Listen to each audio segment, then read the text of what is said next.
All right. Hi, everyone. Thank you all so much for taking time out of your Tuesday to join us for today's webinar on thematic investing and technology. So we're very happy to have two panelists with me today. I have John from VanEck, one of the top fund managers in the world. He's a product manager over there. And we also have Freddie. I think you guys might be very familiar with Freddie already, our co-founder and chief investment officer at StashAway. So just to kind of set the tone of what we'll be kind of doing today, for the first part of the presentation, we will essentially have for the first 15 minutes, John going through a presentation and he'll bring us through a couple of slides. And then for the next 30 minutes, John and Freddie would be engaged in a panel discussion that I will be moderating. So I have a kind of a set list of questions that I will pose to both of them. And throughout today's session, starting from right now, feel free to post any questions that you have in the Q&A box that you see at the bottom of your screen.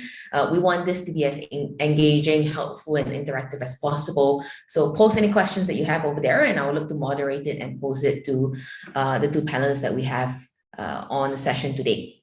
All right, so I've quickly introduced both of them, but I think what we'll do is to maybe just have both John and Freddie quickly introduce themselves as well for 30 seconds. And then I think, John, you can take it away with the slides after that. Thanks for being here, everybody. My name is JP Lee. I'm a product manager focusing on ETFs here in the US at VanEck. So I cover thematic ETFs, and my real focus is on digital assets, so blockchain companies, and video gaming and esports, and then semiconductors. And so really tech focused, forward, innovative strategies. That's kind of like my wheelhouse. So very nice to be here. Thank you very much, and looking forward to this. Thanks, JP.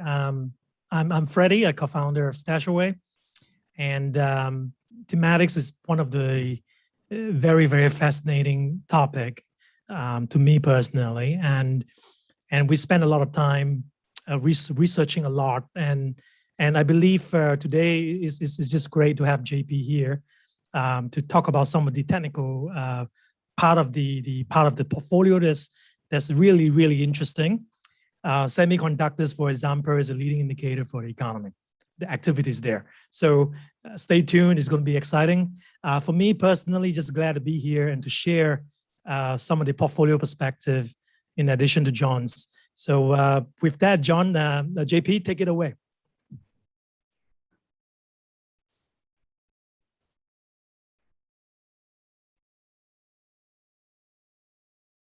Okay, so what I'm going to do, we're just going to do a quick, I'd say 10, 15-minute presentation on semiconductors. This deck was actually created by our Australian team. Very sharp team out of Australia, and I appreciate their hard work on this deck and helping get this thing up to speed. So thank you very much for being here. 1 second about VanEck, which started in 1955, based in the United States, global offices, Australia, Europe, and we're really focused on trying to identify big picture themes that are changing the economy and shaping the world, and then providing investors access to those innovative, exciting areas. So it's kind of in our DNA. We've been doing it since 1955 across a number of different asset classes and themes. And semiconductors is just another one of these exciting themes that we're kind of getting into. So in this presentation, what I'm gonna do is kind of broad strokes. What's going on with the semiconductor market? Why you should care about the semiconductor market? Some of the exciting features or interesting details about it, and just kind of think about what's coming down the pipe, and then we'll get into a little Q&A between me and Freddie. So this is not going to be too quick. There's made very, very nice picture. So when I think about semiconductors, they're kind of like this thing that's in everything exciting that's happening. And if you look back in history, you can find these like major economic revolutions that occur.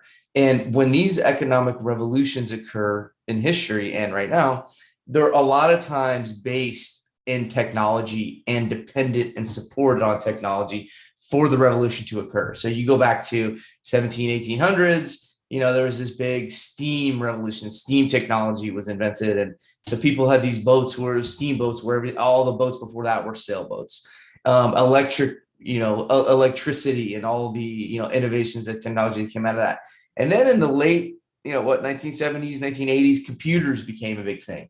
And next thing you know, everybody's on a computer and everything you're doing is on a computer. People didn't used to use their computers for work like they do now, right? Like it's just a different world that we live in, and it's based in technology. So now what's happening now is the digital world and the physical real world are becoming more integrated and across a number of different kind of verticals or areas. It's not just in one area, it's in all these different areas.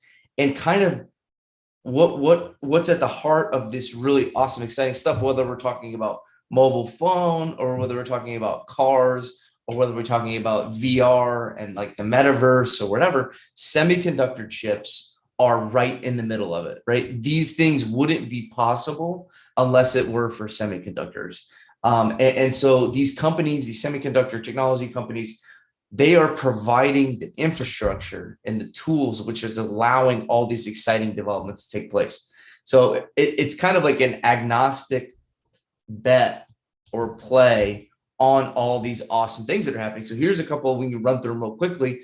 Autonomous driving, the idea that your car is going to be able to drive around a road without you driving it, that is only able through semiconductor technology. And it has, here's some of the benefits or whatever. And beyond just autonomous driving, cars are becoming more and more electric. Power windows, when you're reversing, you see the little TV, all that stuff is semiconductors. Artificial intelligence, we hear a lot about artificial intelligence. What is artificial intelligence? It's basically really smart computers that are solving problems and teaching themselves, right? And it has a wide variety of applications. I think you could say autonomous driving is a form of AI.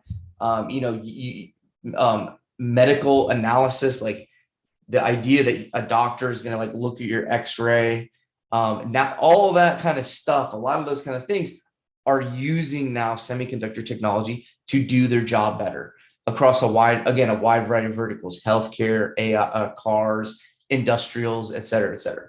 Roboticization was very scary, right? Terminator. When the Terminator comes out, he's going to have the best semiconductor chip in the world in his brain, right? And so again, these things that you hear about and read about in the news or on TV or that you're interested personally, semiconductors are at the heart of them.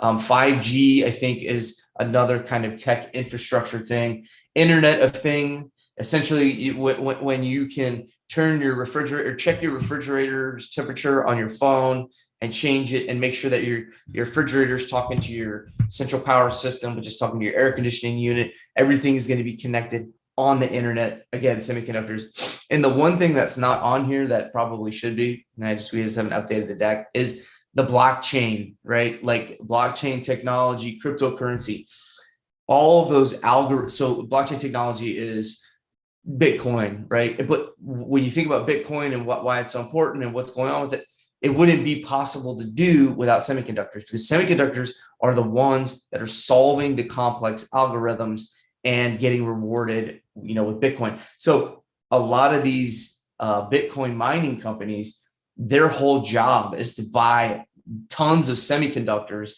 the top of the line, most, best one, the newest one, and then try to, make money by mining Bitcoin. So across the board, there's all these awesome things happening. This is a really cool chart. And what we're talking about here is, so there's this thing called Moore's Law, and Moore's Law says, every 2 years, every year, things get twice as complex. Like the rate of computing power gets better and better. And the guy said this back in 1965. Here we are, like 60 years later, and it's managed to keep that trend, right? And that's really important, because what we're saying here is human, beings have been able to increase the rate of technological advancement and keep that pace, right? And this pace is letting AI, autonomous driving, blockchain technology, all these things, again, technology or semiconductors are supporting all this stuff. And if you go, you start way down on the bottom left, one of the first semiconductors that ever made, 2,000 transistors, fast forward 60 years, and now there's like 50 million transistors in the newest semiconductor chips. So what we're saying here is that we've been increasing the rate of progress for a long time, and there's no reason to really think that it's going to stop. And I think quantum computing is one of those things where it's like, well, once quantum computing comes around, it's going to even go even faster. But semiconductor companies and chips are, once again, will be heavily used when quantum technology really comes to fruition, becomes a real thing. So there's this idea of a moat, and what a moat is, it's when a company has an advantage, and the advantage is going to stay there for a while. So different companies have moats for different reasons, but semiconductor companies, by nature of their business and the way, IP laws are there, and the cost associated with creating a semiconductor factory or foundry, have moats, and it's an advantage that's not going away anytime soon, and that they can use to kind of protect their business from competitors. So let's just run through a couple of these really quick. The first is switching costs. So we think about switching costs. If you're like Ford or if you're Toyota, right, and your chips that you're using in your cars all come from semiconductor company A, and all of your, or at least even only for one car, for Toyota Camry, you use chip A, right? If you had to switch to chip B, it's not as easy as just saying, okay, we're just going to switch to chip B, right? These chips are heavily integrated and have software technology associated with them that would require a massive update to, the Toyota Camry if you were going to switch from semiconductor chip A to B, right? So that's called a switching cost. Switching costs are high. It's prohibitive from you saying, well, look, I don't want to use you guys anymore. I'm going to go somewhere else. Intangible assets. This one's really easy to kind of explain. These companies are doing whatever they can to come up with the best and the fastest semiconductor the world has ever seen. So when they create this technology, they patent it, right? So when I come up with this awesome new semiconductor chip, I'm going to patent it. I'm going to, protect my knowledge and what I created so that the other guy can't do it, right? So when these new chips or these new breakthroughs are done, they patent it, and then that means nobody else can use that specific technology for 20 years or something like that, depending on what country you're on. Network effects are huge. Network effect basically means I use semiconductor chip A, they use semiconductor chip A, everybody's using semiconductor chip A, and that means kind of everybody already knows how to use it. It's not that big of a, and so if you're semiconductor company B and you come in and you say, hey guys, look at my new chip, it's really good, everybody's going to say, well, we're already using number A. We're already using chip number A. We're not going to switch to B because, everybody knows A already. Why would we switch to B? And then finally, this one's interesting. It's really expensive. Efficient scale. It's really expensive to get going in this business, right? So I was reading an article the other day on Morningstar, and they were talking about Taiwan Semiconductor Company, and they have such an advantage because they're already built out. They already have these factories that are producing these chips. So if you're somebody, they've spent hundreds of millions of dollars on it. So if you're somebody else and you're like, hey, I want to get into the chip game, you have to spend hundreds of millions of dollars to create a factory to start these chips, right? And then once you've created that factory, you can produce chips at a really cheap rate. So the new guy is going to be unprofitable for 10 years. You've already invested all this money in your factory and you're cranking chips out. So that's called efficient scale. So this is just a way to kind of visualize the different reasons these companies are protected and are, well protected from competitors. Okay, so real quick, the chip shortage, and I think we're gonna get into this in the Q&A, but the chip shortage has really affected a lot of industries around the world. I'm sure you've heard about it. Essentially, the supply chain is broken or became broken during, the COVID crisis. And what that did was, and we can talk about some of the reasons why it became broken in the semiconductor industry, but essentially it created this huge waiting list, right? So now there's this huge waiting list for companies that use semiconductors in their business. So cars, if Toyota and other car companies, they, in the last 2 years, they have essentially said, look, we have this factory, normally they make 100 cars a day. We got to cut it back to 10 cars a day because we don't have enough chips to create the car, right? So this chart is just kind of reflecting this lead time, and what the lead time tells you is if you make an order hey, I want to order 100 semiconductors, how long? And then the company will say, well, it's going to be, again, well, this one says six, this is, it needs to be updated. It's like 6 months old, but it's going to be about 16 weeks before you get that chip that you ordered, right? So you can see this is just a reflection of the chip shortage as expressed by this lead time. And there's some cool stuff to talk about the shortage. We'll get to it in the Q&A. So just to kind of summarize some of the things I've talked about, if you think about all the exciting things you're hearing about, and we're going to talk about some thematics, all these cool thematic stories, whether it's 5G or consumer internet or video gaming, metaverse, blockchain, autonomous driving, anything that's cool and tech related, semiconductors at the heart of it. So that's creating a very supportive environment for semiconductor companies. We would kind of call that a structural growth story. And when I say structural growth, it means it's not happening in a bubble. Other things are supporting the structural growth. Here's a couple of them, right? Autos, 5G, cloud computing, blockchain, gaming, and on and on. So it's just, we're in a supportive growth environment for the semiconductor industry.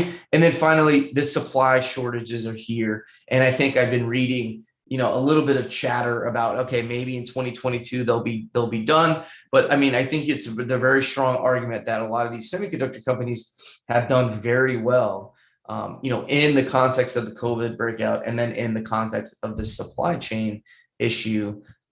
So things have done well for the semiconductor companies. Going forward, we should see some kind of an easing in the supply chain issues, and then maybe back to normal at some point. Really quickly, here's some risks that kind of address the issue. Supply chain, we talked about trade war risk between the U.S. and China. It may be more, maybe trade wars, trade deals are always sensitive for these kind of this is a global economy. We're all very interconnected. I'm in Brooklyn, you guys are in Singapore and beyond. So we're all here, doing business together in the world. And that creates sensitivities when the global supply chain is kind of threatened by trade war. Valuation risk, I think we can get to that. These companies can get expensive, right? So it's hard to time when you invest. Are we at a top? Are PE valuations, warranted at these levels, et cetera, et cetera. And then finally, regulatory risk, which I think you can kind of bucket in with trade war risk. So with that, I'm going to stop talking. I appreciate everybody listening for the last 15 minutes. Freddie or Amanda, thank you very much for your time. We're ready to get to the Q&A section. Thank you so much for that presentation, JP. That was super informative. And for everyone to set the context again of why we've kind of come together to really organize this webinar, and as well to partner with VanEck to host this educational webinar on thematic investing, is because we launched our own set of thematic portfolios in September in 4 out of the 5 countries that we operate in. So in Singapore, in Malaysia, in Hong Kong, in the Middle East region, where we have an office out of the UAE. And we will be launching our thematic portfolios very soon in Thailand as well, where we launched a couple of months ago. So we launched the first 3 themes of our thematic investing portfolios. The 3 themes are tech enablers, the future of consumer tech, and healthcare innovation. And we actually use VanEck ETFs in each of these themes. So for example, with the future of consumer tech, we use the VanEck gaming and esports ETF. For our healthcare team, we actually use the VanEck pharmaceutical ETF. And for our tech enablers team, we use the VanEck semiconductor ETF. For today's webinar, we're looking to focus on semiconductors as a sub-theme, because as you can imagine, there are many sub-themes under each of the 3 themes that we've launched. So, we can spend hours going through all of them. And we decided for today, we're just going to focus on semiconductors. And I think with that said, a great way to begin is to maybe pose my first question to Freddie, which is, Freddie, why does StashAway think that, thematic exposure can really help people and investors? So how much should an investor think about, allocating to a particular theme or a particular thematic portfolio as part of their overall portfolio allocation? Thanks, Amanda. That's a great question. First of all, it's good to step back and just sort of remind ourselves what is thematic investing for. It is about identifying those big mega trends that's going to change our society, change our environment for years to come. And hence, we go after the mega teams of tech enablers. So semiconductor is a great example where it enabler a lot of cool tech. And the cool techs are the adoptions being accelerated by the pandemic, right? But this is just the beginning in the adoption curve. It's still very early stage. Then different technologies are different. They're at a different stage of the adoption curve. So we sort of identify that, wow, a bunch of things you put together, the sub teams, we can diversify the portfolio further from the mega trend, right? So mega trend is great, but is one big thing. You want to ring fence your risk by diversifying into the sub teams that's actionable. So for the StashAway approach, and then identify the big things that change the world, and then find actionable sub teams to build that portfolio that you can act on, right? And then lastly, of course, we're not here to sell a team, because we actually believe the reason we have this seminar is to help you further your understanding on a particular part of the team. So I still believe that users should definitely relate to the team themselves. You must believe in it. You must have researched it. You must have sort of do something about it, and you think it's going to change the world. If you don't believe that, you shouldn't be investing in thematic portfolios. You don't have a strong conviction, you should just be in our flagship globally diversified portfolio rather than take a view. But if you do have a view and a certain belief and value systems, it's good to just think about it as a complement to your existing financial plans. You have a globally diversified portfolio, maybe you can carve out a few percentage point, maybe 5% into future consumer tech, 5% in healthcare, or 5% elsewhere. It's an allocation decision ultimately. Thank you so much for that, Freddie.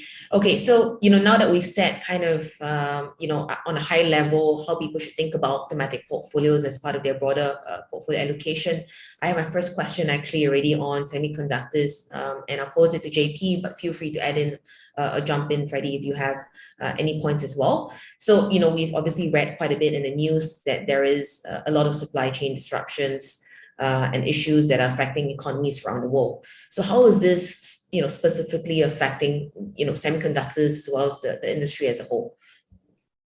Yeah, so we've heard a lot about the semiconductor supply chain issues, and it's essentially what happened. A lot of it comes back to the auto industry, right? So back in March 2020, when the virus broke out, all the car companies said, oh no, this crazy thing's happening. We're going to stop production on all our cars. So they called the semiconductor companies and they said, hey guys, remember those 1,000 chips we ordered? We don't want them anymore, right? So what that does for the semiconductor companies, they said, okay, well, they just canceled their order. Meanwhile, pandemic's happening. All people are doing is staying online or staying at home, staying online, buying new, gaming rigs, buying Xboxes, stuff like that, so they could stay home and play game and do their games. So the semiconductor companies canceled the car order and then ramped up instead on all these other things, right? And the process of doing that is not just like turning the light off and on. It takes time. You have to build it, it takes time. It's very specific. So making a car chip is one thing, making a Xbox chip is completely different, right? So in the process of canceling the car order, they said, okay, we're not doing it anymore. We're doing this now. And then, as we saw in 2020, there's this big crash, and then everything's like, okay, we're going to be okay. We're going to live through this. And then everything just took off again in certain areas, right? And so then all of a sudden the car company's going, oh, wait, we'll take those chips. Actually, we'll take those chips back anyway. We can't. I know we canceled, but we want them back. And the semiconductor company's like, wait, we talking? No, like we're already doing this now. We changed already. You guys are now in a tough spot, right? So a lot of the semiconductor issues are really related around cars. And so what that led to was, again, like I discussed, Toyota, et cetera, saying, okay, we can't make as many cars as we want because we don't have these chips, right? So when does it end? Right. And when does the supply chain issue end? We don't know necessarily. It's like the classic, the economists where supplies on one line, demands on the other line. There's a mismatch. There's too much demand and not enough supply. So what's happening now is semiconductor companies are building new foundries. They're investing so they can produce more, right? So eventually there will come a time when there's more of a match and the supply kind of lifts to meet the demand. So that's kind of in a nutshell what I would say has happened. And on supply chain issue, autos are a huge part of it. There's a huge lag time between switching from one kind of chip to the other. And then there's just so much demand. As Freddie was talking about, there's been an acceleration in these digital adoption. So think about all that cool digital stuff we talked about. More people are doing it. There's more need for it. And that's why there's this like supply demand mismatch. Thank you so much for that, JP. And just a follow on from that as well. So, when the semiconductor supply chain issues are fixed or solved, is that, do you think that's bullish or bearish overall for the industry as a whole? I think it's bullish. I think that, they've been operating under a constraint right now. Like they've been operating where they have all these clients that want to, buy their chips, and they can't do as much business as they want. So imagine once that all those demand issues I was talking about, they're not going away, right? Once the world reopens and, people are still going to be using computers, car companies are still going to be using semiconductors, Metaverse, et cetera, right? So like that stuff's not going away. So these companies are basically going to be in a much stronger position to give the clients what they want and make the money that they want to be making, right? If you think about it on a revenues perspective, they want to sell $100 million worth of chips, but they can't. So they can only sell 70 million. Maybe they're raising prices or whatever it is to counteract that. Fast forward, the supply chain issues are gone. Now we're selling, anybody who wants a chip can get it, right? That's going to be, good for these companies because they're going to be able to, pumping on all four cylinders. They're going to be going full steam ahead. That's how I would kind of describe it. My view is a king's business for them right from here. I mean, I think JP mentioned it's hard to build another foundry just for the chips of a certain kind. And the car companies are suffering from their indecision before. But as you can see, technology adoptions are increasing and variety of technologies are coming up. The amount of demand for different kinds of chips, different kinds of semiconductors, different kinds of foundries to be invested in, that story is not going to go away. So it's a king's business. I agree, JP. Thank you so much. So we have actually a couple of questions also a little bit on the Metaverse, which is I see in the Q&A, and it's actually a question that we've kind of prepared as well. So first of all, the first part is, a question from an audience member is, does the Metaverse use semiconductors? And an extension of that, does the Metaverse, I guess, also focus a lot on semiconductor companies? So kind of very similar questions on that. So the way I think about that is, you think about the Metaverse, my personal opinion is that it's already here, right? Like we're already doing versions of the Metaverse on social media and through our gaming platforms that we're using now, right? So Metaverse is here. People like to say it needs to have the goggles, the VR goggles. I don't agree with that because you can't play VR for 10 hours a day. You can play Xbox for 10 hours a day. Having said that, if you think about what the Metaverse is, it's going to require a ton of processing power, right? If you're a company like Meta, formerly Facebook, and you want to create a virtual world, you are going to need a warehouse or multiple warehouses full of servers, which contain semiconductor chips to facilitate me jumping into the Metaverse, you jumping into the Metaverse, my friends jumping into the Metaverse all at the same time. So, I would bucket the Metaverse in the same way on that slide I talked about where I said AI, 5G, blah, blah, blah. The Metaverse is another one of those pillars that is supporting semiconductor growth. Like it's going to be, semiconductors are 100% needed to enable the Metaverse from coming into existence. So if you would, is a semiconductor a Metaverse stock? Yeah, I would say, sure. Yes, it is. In the same way that certain Metaverse companies are video game stocks, right? Like NVIDIA and AMD are both semiconductor companies with a lot of different business lines, but they have a big chunk of their business dedicated to video gaming stocks. So that's kind of another thing, just kind of as an aside, is that not all semiconductors are companies are the same. Some focus on video games. Some focus on blockchain, cryptocurrency stuff.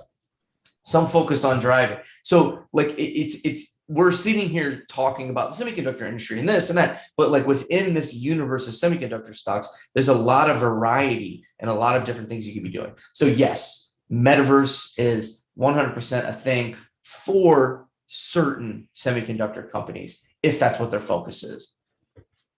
I don't know, Freddie, if you have anything else you want to add to that. Well, on the point about semiconductors being sort of, it's related to every industry. So you can argue is everything. It could power blockchain as well, right? The miners and chips making, smart refrigerators. So in a way, I see semiconductor companies as a diversified approach to investing, because they do go through boom and bust cycle in the past. We just got out of the bust cycle because of the pandemic, and we sped up a lot of adoptions of new technologies that created a new beginning for the semiconductor industry, right? So smart electric vehicles, new source of demand for another kind of foundries for the semiconductor companies. So that itself is a great example to say it's a beginning of a new boom. However, there are some companies who's more antiquated. They haven't really adapted themselves to setting themselves up for new foundries. So you got to be very careful with picking winners and losers still. You're still responsible for that. But the ETF approach gives you this broad-based exposure. Is that this diversified way of getting into it. So I just want to point that out. And thank you for addressing that boom and bust cycle question, Freddie. Actually, we had someone asking that in the chat box as well. So I hope that answers your question. And maybe, for those of the audience members that actually think, okay, makes sense to maybe get some exposure to this particular theme.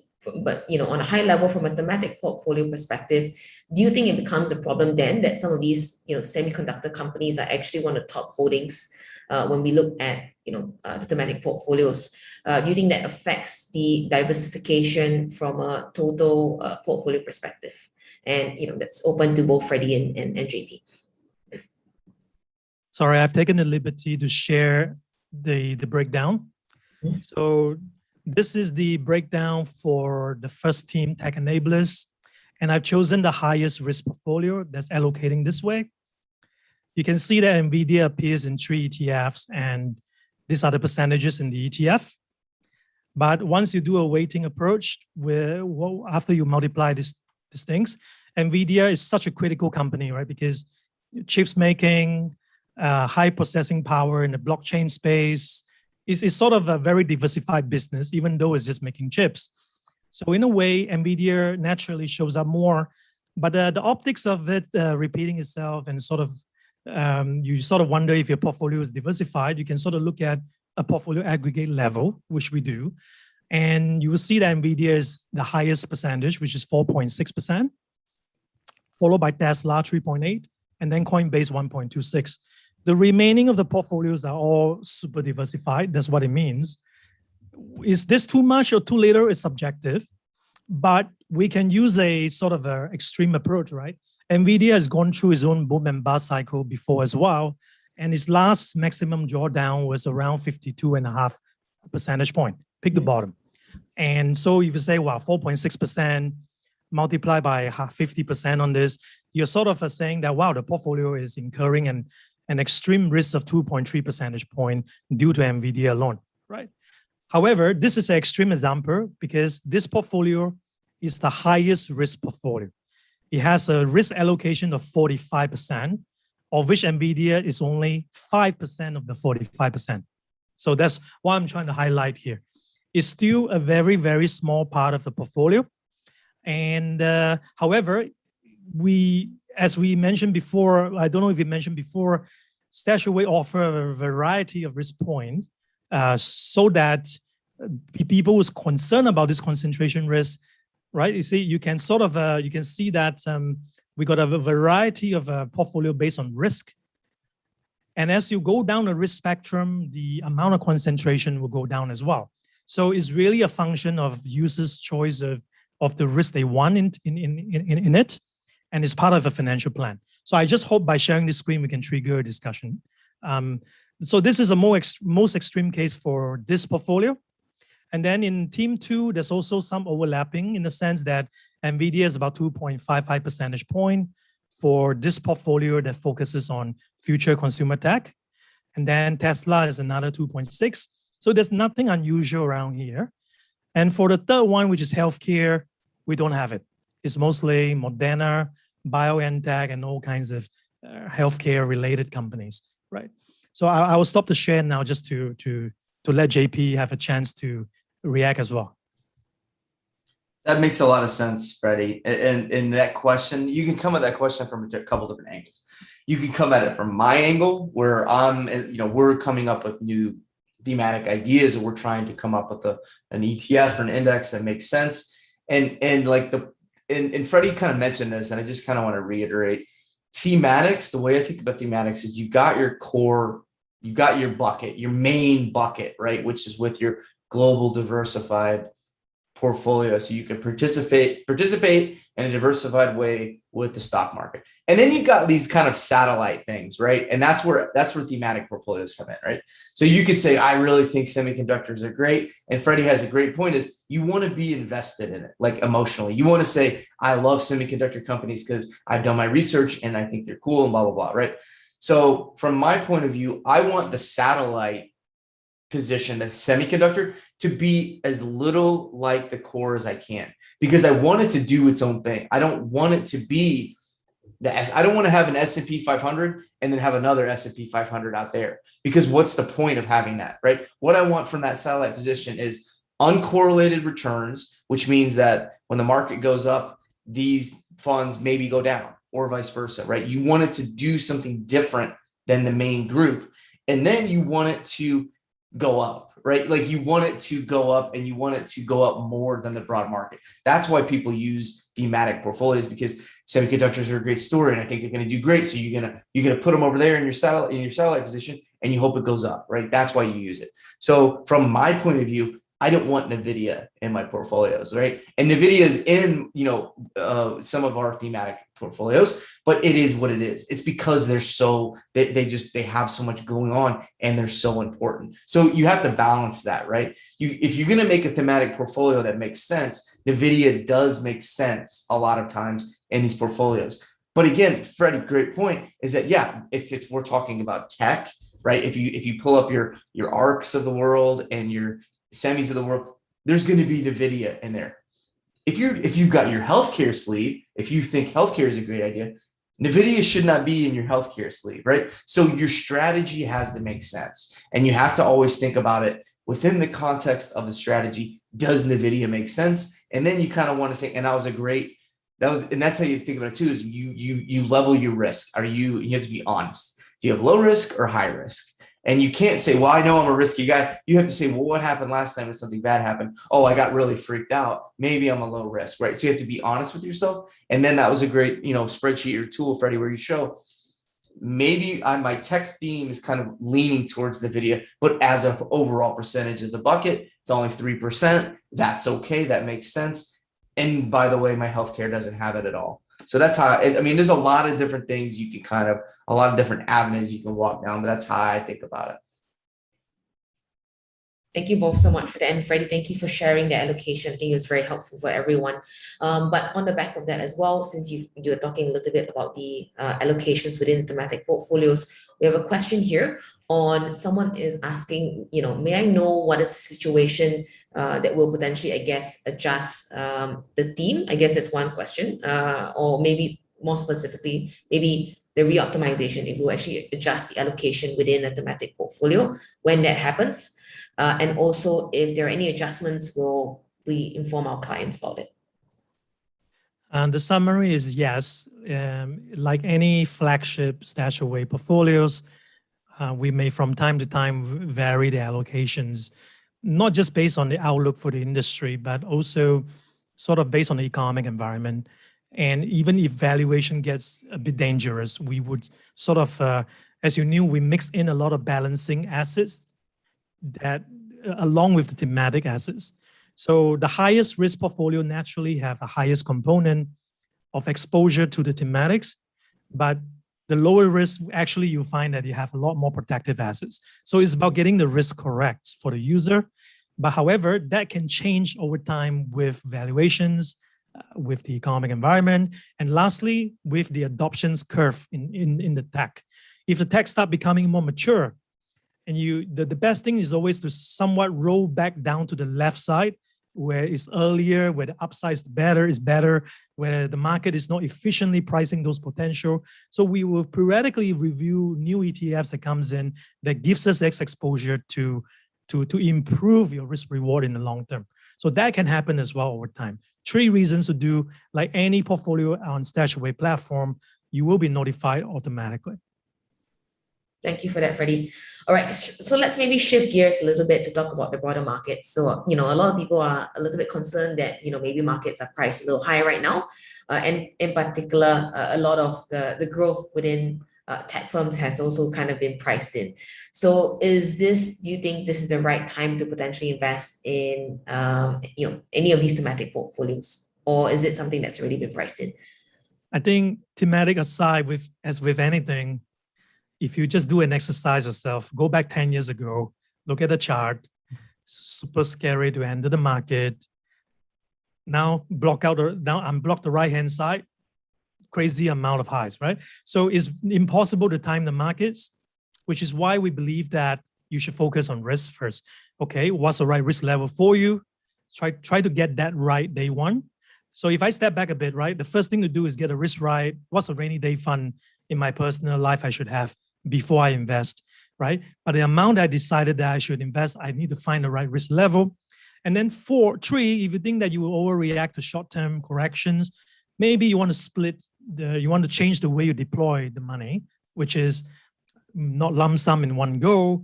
Maybe I want to split it into a couple of months or even 6 months or even longer to build a portfolio and smooth out those noise, smooth the journey for yourself that matches your own temperament. Do anything you can to avoid reacting to short-term ups and downs in the markets. That would be my advice, rather than trying to time it. Yeah, I 100% agree with that. And it's so easy. It's so easy. Well, valuations are extended. Things are really scary. It's like, that guy doesn't know that guy doesn't know what's going to happen next week. I don't know what's going to happen next week. Freddie doesn't know what's going to, we can make the case. We can say, look, it's looking good. We think it's going to go one way, but there's no way to tell, right? So what you do is you try to take away some of the pain and the fear of, if you're going to allocate, you don't put it all in right off the bat, right? You chip away at it. And I agree, Freddie, 3 to 6 months, right? Chip away at it every 2 weeks or once a month for 6 months.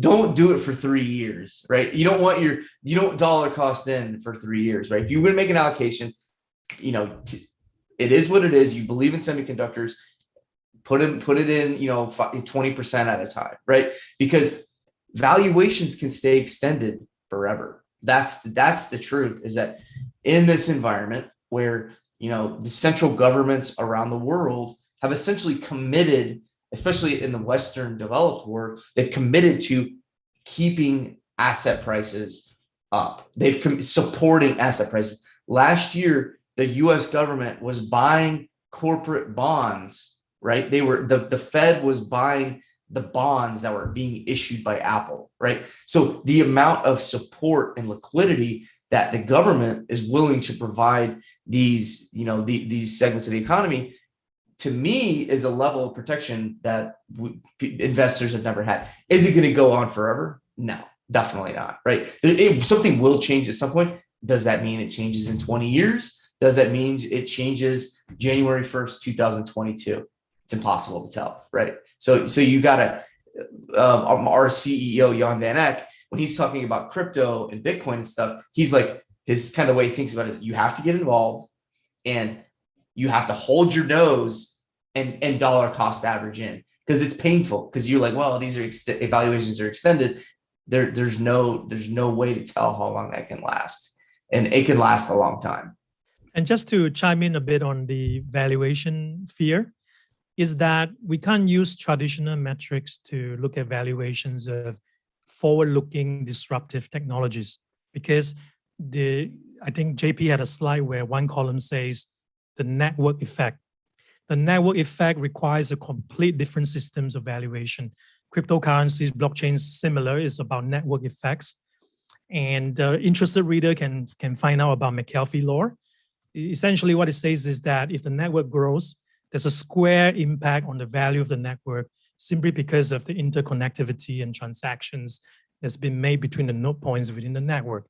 You can't use traditional metrics to value a companies like Facebook or Amazon where they have a marketplace, for example, right? So it's actually because the pie is going up on a square fashion rather than a linear fashion, for example. So, but by design as well, because of this relationship, if the network effect goes down, you also have a lot of volatility. So by design, we're not saying this is safe. It's not going to be rocky. We're saying that by design, they have more uncertainty, but they have greater potential. They will change society. The path is going to be more rocky. Hence, StashAway created a bunch of risk points to cater to you. Because rather than just because you are a low risk user, you are cut out from investing in the team that's going to change the world. That's unfair, right? So what we felt was we're still going to make it happen. We're just going to mix it with a bunch of protective assets so that the mix matches your temperament so that you can stay in and not be cut out from this. That's unfair. We should not let that happen. Thank you so much for that, Freddie. And we actually have a question a little bit related to that. So you mentioned the network effect. So we have someone on the chat box who said, network effect, wasn't that what they said before the dot-com bubble, I guess? And then another related question, in 2000, we have the internet tech bubble burst. Do you think we're heading for one given the rush and focus on all things tech right now? Yeah, again, it goes back to the timing thing, right? Like, are we? I don't know. Are you willing? The way I think about it is, you as an investor, you have two primary sources of like emotional motivation. The first is fear of losing money, which means I put $100 in and now I only have 80. Is that going to kill me? Or is it fear of missing out? And so it's fear and greed, right? So that a fear is I didn't put $100 in, and if I had, now it will be worth 120. So as an investor, you have to be honest and say, which one is bigger for me? And that is the real risk management as far as saying, am I a risk off or a risk on guy? So is there a bubble? I don't know. It could be a bubble in energy, right? Yeah, sure. History doesn't repeat itself, but it rhymes. And I think that, there's a lot of people who I would quote as, maybe haters, especially who in the blockchain area, where they say, well, blockchain is going to crash. It's not worth anything. Bitcoin isn't used for it, blah, blah, blah. And it's like, my personal view is if enough people are working together and believing in something and working on something together, it's going to have long-term legs. So yeah, there was a dot-com bust.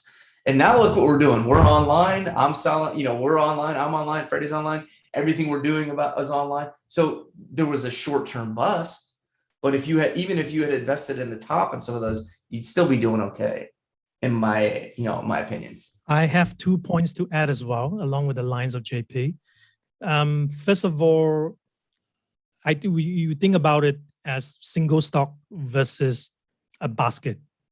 What we're doing here is a portfolio, is a basket approach, curating a lot of sub-sectors and all into one so that we broaden the exposure. The challenge with investing in single stock, even in tech, is that something bad can happen specific to the companies and they go bust, and you can completely lose some money for sure. People who invested in airlines or hotels pre-pandemic, for example, single stock approach, you get toast. You're still trying to recover. Whereas S&P 500 will rebalance itself away from sectors that's underperforming, and tech will gain its market share, and it just rebalances itself. The ETF does better than before. So it's very, very, very different when it comes to making a single company bets than an ETF. And now with this thematic portfolio, it brings it even further. It's not just one ETF. It curated a portfolio of ETFs that's super diversified. I think that is the approach that we're trying to do here, that minimizes as much as we can. Of course, on the way to success in the middle, there could be some bumps and rocks because of the general market condition. But what we are removing here is idiosyncratic risk. So I would say let's focus on broadening your exposure. Thank you so much, Freddie. Thank you, JP. All right, so let's move back a little bit to semiconductors in general, so specifically, and address a little bit more about, we have a question from Sebastian here on what do you think are the head and tailwinds for the semiconductor sector in your view going into 2022, and should people consider interest rate increases and inflation impacting this sector? And this is a multi-layered question, so I'm going to try to break it up and answer them succinctly. Headwind or tailwinds, we've talked about in the whole webinar. Tailwinds are everybody's using semiconductors, they're everywhere. Headwinds, I mean, you could argue that when the supply chain issues go away, that the market's going to be flooded with supply, and these companies are going to have a hard time, keeping up with the profits and stuff like that. I think that's like 3 steps down the road before we have to start worrying about it.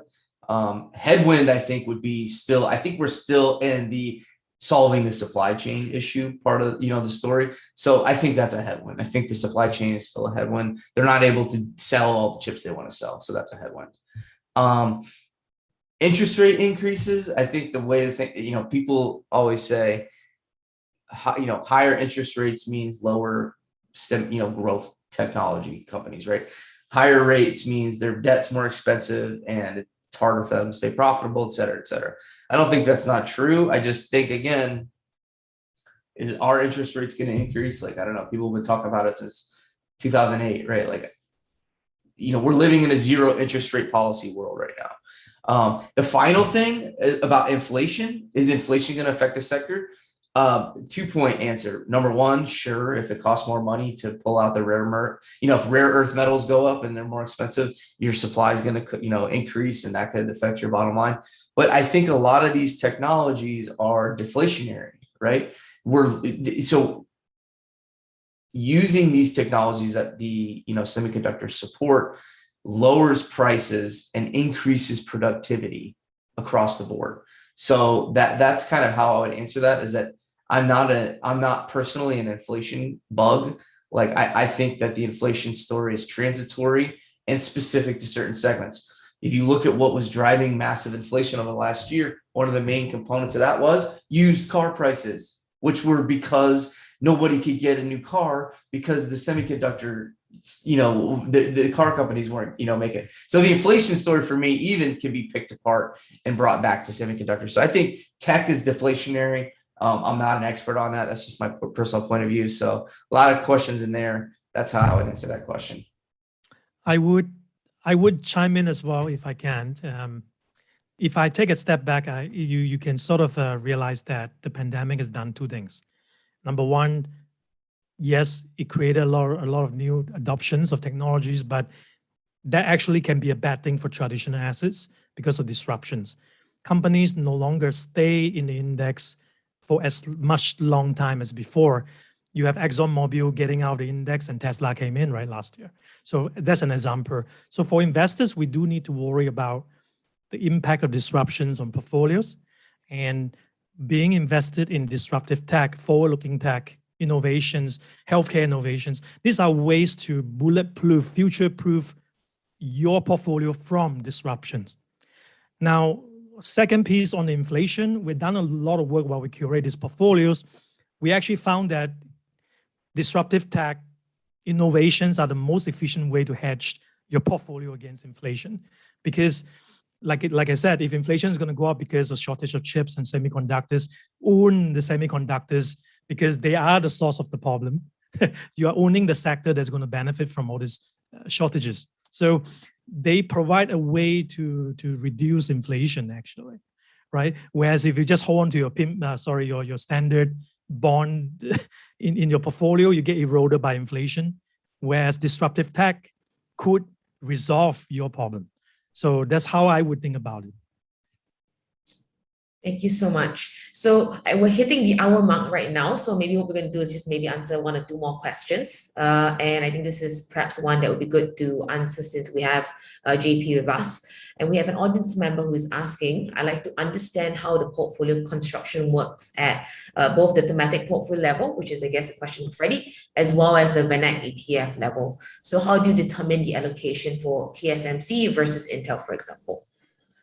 I'll do my first, and you go, Freddie. How's that? Okay, so the majority of our ETFs are passive, which means it's an ETF that tracks an index. So really, what's important to figure out what's going on in the portfolio is knowing what the index rules are.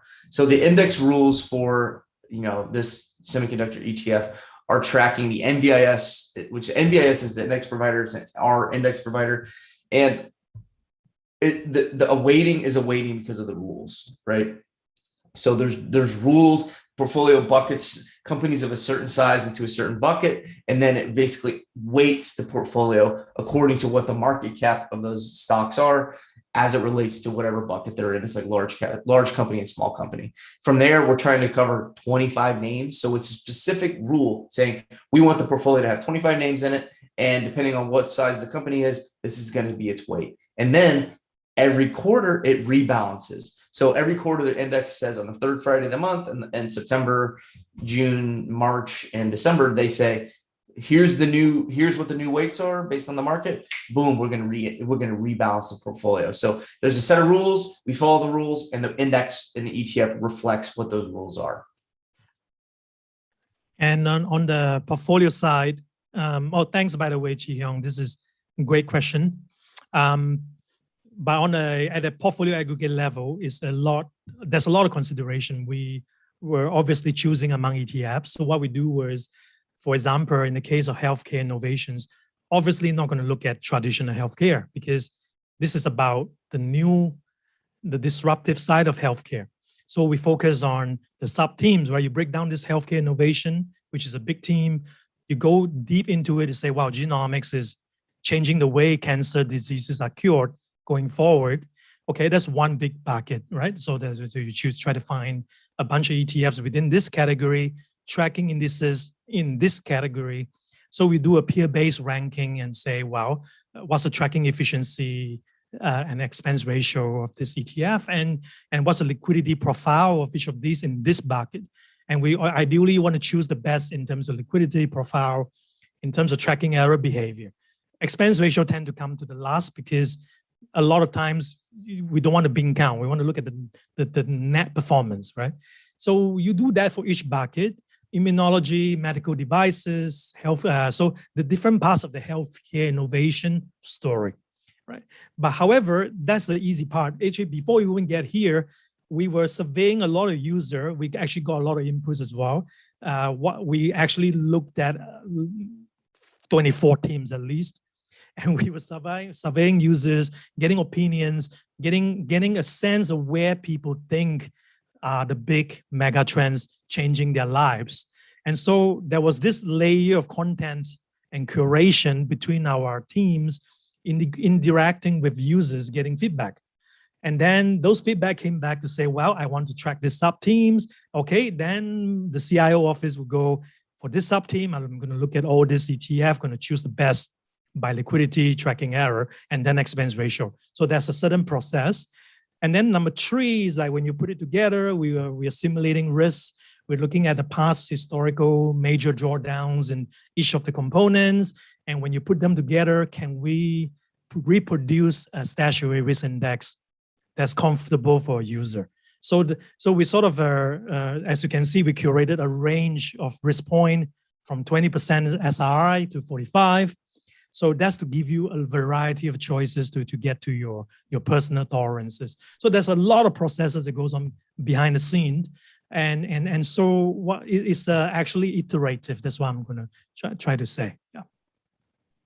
All right. Thank you both so much. So we'll pass the hour mark. And I think, I have one more question that I would like to pose to the both of you. It's more a personal opinion question, I guess. So, fast forward to 2040, let's just say you're both retired. What's the theme that you think has helped you the most in helping you build your retirement nest egg? my personal view is blockchain stuff, right? And there's multiple opportunities in the blockchain. Like you can buy the coins, like Bitcoin and like the different coins, or you can do the stocks. But I think that's going to be one of those things where I think we're like 1994 right now, and we're like all barely using the internet.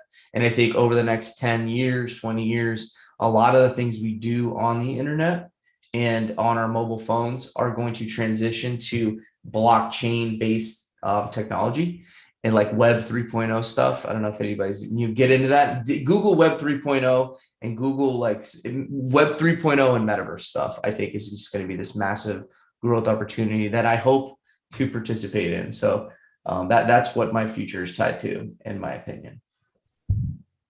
Before I actually answer the question, I would actually say my financial plan includes the flagship core portfolio, majority of it. And I probably will allocate 5% I'll allocate 10% in healthcare innovation. I intend to do so because it's something that I feel very dear to. Immunology and genomics is particularly interesting to me. So it's a personal thing. I believe they will change the world, how people will be treated and how we're going to live longer. Now, however, I also believe due to the more overlapping, there's a bit more overlapping in the other two teams. So that's why I would put 5 and 5 in the other two. So overall, I'm quite happy with 20% overall in thematics and 80% in global portfolios, right? So it's sort of how I personally would have done it. Even though my love is in healthcare innovations, I still will stick to my financial plans. Yeah. Great. Thank you both so much for sharing your personal thoughts on that. I think for everyone today, I can say that this has been a very, very helpful session. We have had a couple of questions posted in the Q&A box, and also I'm sure some of you might, leave this session today and have questions as well. Please feel free to reach out to us via email, WhatsApp, or give us a phone call. We're happy to answer any questions that you might have about the VanEck ETFs and help as much as possible, or just answering in general questions about StashAway and our kind of new thematic portfolios as well.